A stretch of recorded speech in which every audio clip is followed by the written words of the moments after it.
नमस्कार दोस्तों, मेरा नाम सौरभ मंगल है। मैं प्रवक्ता यांत्रिकी जीपीसी करौली में पदस्थ हूँ। आज हम बात कर रहे हैं ऑटोमोबाइल इंजीनियरिंग की, जिसका सब्जेक्ट कोड है ME 206।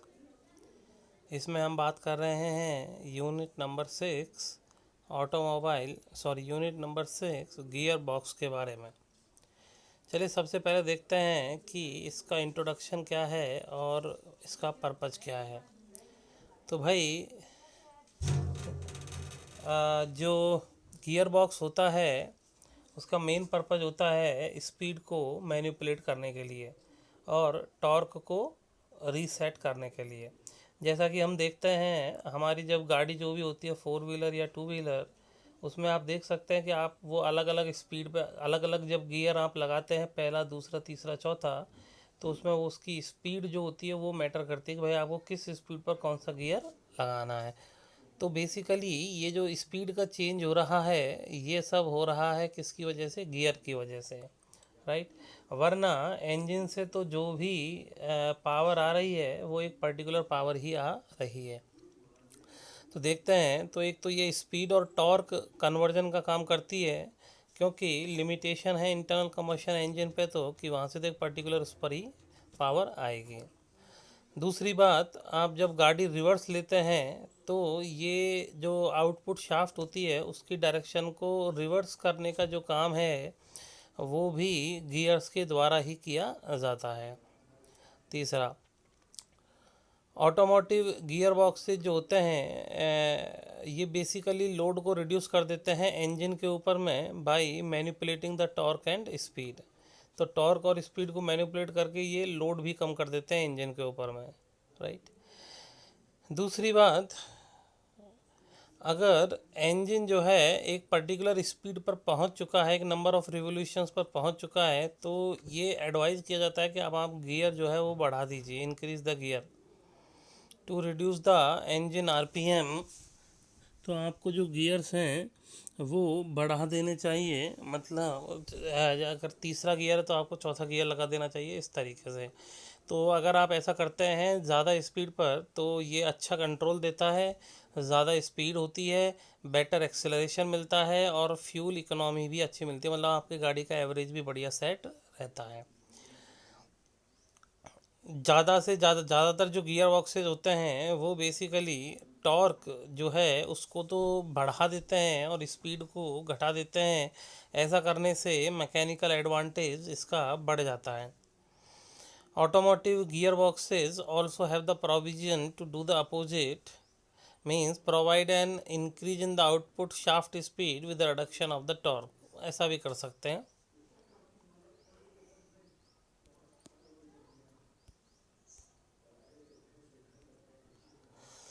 चलिए इसके बेसिक प्रिंसिपल की चर्चा करें तो यहाँ पर जो गियर्स यूज होते हैं, देखिए सबसे पहले टाइप का जो गियर था वो था स्पर गियर, जिसमें कि स्ट्रेट कट टीथ होते थे, राइट। दूसरा था हेलिकल टाइप के गियर, जिसमें जो शेप रहती थी वो हेलिक्स के शेप की रहती थी, राइट। यहाँ पर अगर बात करें तो जो हेलिकल गियर्स हैं वो उनमें जो एंगेजमेंट डिसएंगेजमेंट का जो प्रोसेस होता है वो काफ़ी ग्रेजुअल होता है और वो स्मूथली रन कर सकते हैं।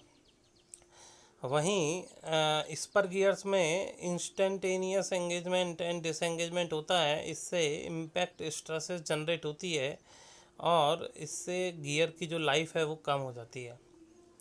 Helical gears can transmit more torque because at any time more number of teeth are in mesh। तो स्पर गियर की कंपैरिजन में अगर बात की जाए तो हेलिकल गियर में किसी भी पर्टिकुलर टाइम में ज़्यादा जो नंबर ऑफ टीथ है वो अटैच रहते हैं, मतलब वो कनेक्शन में रहते हैं। Gear boxes for the cars and motor bikes ज़्यादातर वो है हेलिकल गियर्स का यूज़ करते हैं, लेकिन हेलिकल गियर्स में भी एक समस्या है, वो है कि यहाँ पर एक्सियल थ्रस्ट प्रेजेंट रहता है। तो एक्सियल थ्रस्ट अगर प्रेजेंट रहता है तो अगर हाई स्पीड एप्लीकेशन है जैसे कि F1 रेसिंग, तो वहाँ पर अगर आप यूज करोगे तो इससे बियरिंग्स फेल होने के चांसेस बढ़ जाते हैं। इसलिए क्या किया जाता है कि डबल हेलिकल जो गियर्स है उनको यूज किया जाता है। चलिए आगे देखते हैं टाइप ऑफ गियर बॉक्सेस कि कितने टाइप के गियर बॉक्सेस होते हैं। तो अलग अलग टाइप के गियर बॉक्स होते हैं, like sliding mesh gearbox, constant mesh gearbox, synchromesh gearbox. ये मेनली तीन हैं जो ज़्यादातर यूज़ किया जाता है। उसके अलावा देखिए transaxle, sequential and automatic gear box. आजकल आप देख सकते हैं कि कई जो व्हीकल्स हैं उनमें ऑटोमेटिक गियर बॉक्स आता है, जैसे स्कूटी में रहता है, जहाँ पर कि आपको कोई भी काम जो है वो मैनुअल नहीं करना है, ऑटोमेटिकली आपका गियर शिफ्टिंग हो जाएगा स्पीड के मुताबिक। चलिए आगे देखते हैं स्लाइडिंग मैश गियर बॉक्स के बारे में। तो जैसा कि आप देख सकते हैं कि यहाँ पर नंबर 1 जो लिखा हुआ है उस पर ये आपकी मेन ड्राइव शाफ्ट है, राइट, जो कि एक तरफ जो है इंजन से जुड़ी हुई है, इंजन और फ्लाईव्हील वगैरह से, और दूसरी तरफ जो है वो यहाँ से आगे वो प्रोपेलर शाफ्ट से जुड़ के और व्हील्स में पावर पहुँचाने का काम करती है। दूसरी इसके पैरेलल में एक जुड़ी हुई है आपकी काउंटर शाफ्ट, ठीक। तो ये जो नंबर 3 है इसी को ही आपने बोल दिया मेन शाफ्ट, और ये जो नीचे वाली है इसको बोला गया है काउंटर शाफ्ट। इसके अलावा देखिए यहाँ पर पहला, दूसरा, तीसरा गियर्स लगे हुए हैं। तो पहला गियर मतलब काफ़ी बड़ा गियर होगा साइज में, क्योंकि हम देख सकते हैं कि पहले गियर जब हम लगाते हैं तो उसमें हमको टॉर्क तो ज़्यादा मिलता है लेकिन स्पीड कम मिलती है। तो हमको मालूम है कि पावर जो होती है वो होती है टॉर्क मल्टीप्लाइड ओमेगा। तो पावर तो सेम ही आती है, लेकिन चूंकि गियर बड़ा है इसलिए उसका स्पीड, जो रोटेशनल स्पीड है वो कम होगी। और अगर रोटेशनल स्पीड कम होगी तो उसमें जो लगने वाला टॉर्क है वो ज़्यादा होगा।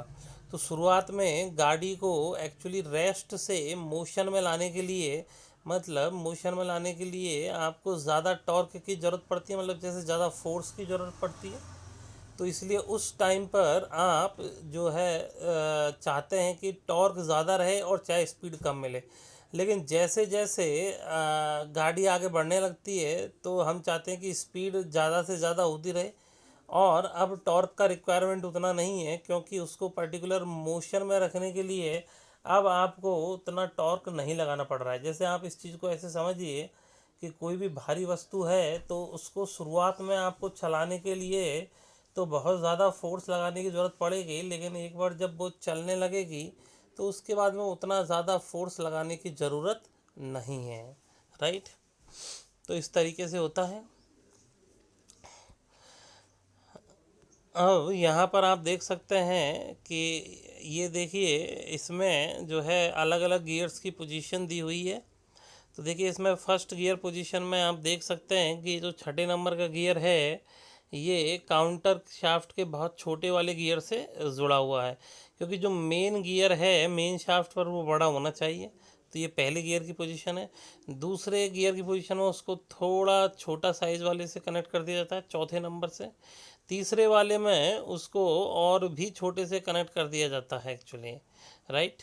और ये वाला जो है that is what the reverse gear position, reverse gear position. तो आप देख सकते हैं इन चारों पोजीशंस को एक बार।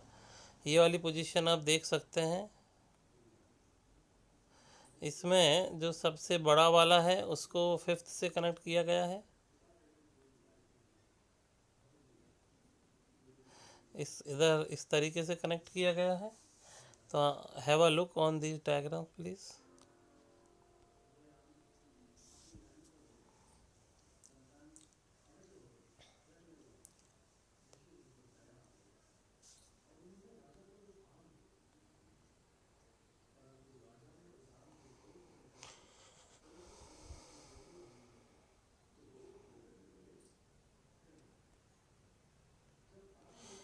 और ये रिवर्स गियर की पोजीशन है, जिसमें कि ये जो रिवर्स शाफ्ट आप देख रहे हैं यहाँ पर, इससे रिवर्स मतलब एक पर्टिकुलर बीच में आइडलर गियर लगाया जाता है, जिससे कि जो नंबर 6 जो गियर है उसकी जो रोटेशनल है वो उसकी डायरेक्शन चेंज हो जाती है, राइट और नॉट। तो इस तरीके से काम किया जाता है।